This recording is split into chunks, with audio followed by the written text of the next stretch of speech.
युक्त 2 रे पाठ पढ़ुवा छात्र छात्री मानक पई आसे जाइछि विराट बड़ खुशीर खबर।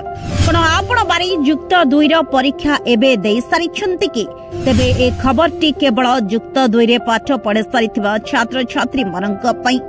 तेबे आपण माने शिक्षक होबा पई चाहुछंती कि तेबे युक्त 2 परे आपण माने एबे बीएड पाठ पढ़ी पारिबे। तेबे छात्र छात्र मानक पई गुरुत्वपूर्ण खबर रहिछि।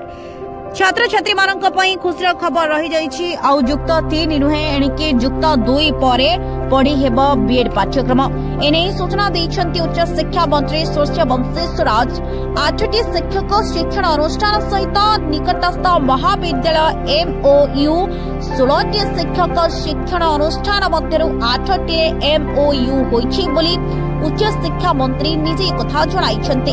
एसब शिक्षा अनुष्ठान मानकरी 4 वर्षर नुआ आईटीईपी कोर्स पढ़ाजिबो। तेबे छात्र छात्रींकर सुविधा पई 5 वर्ष बदलरी 4 वर्षर कोर्स रहिबो बोली सूर्यवंशी स्वराज कथा जणाइछंती। Bureau report Odisha info.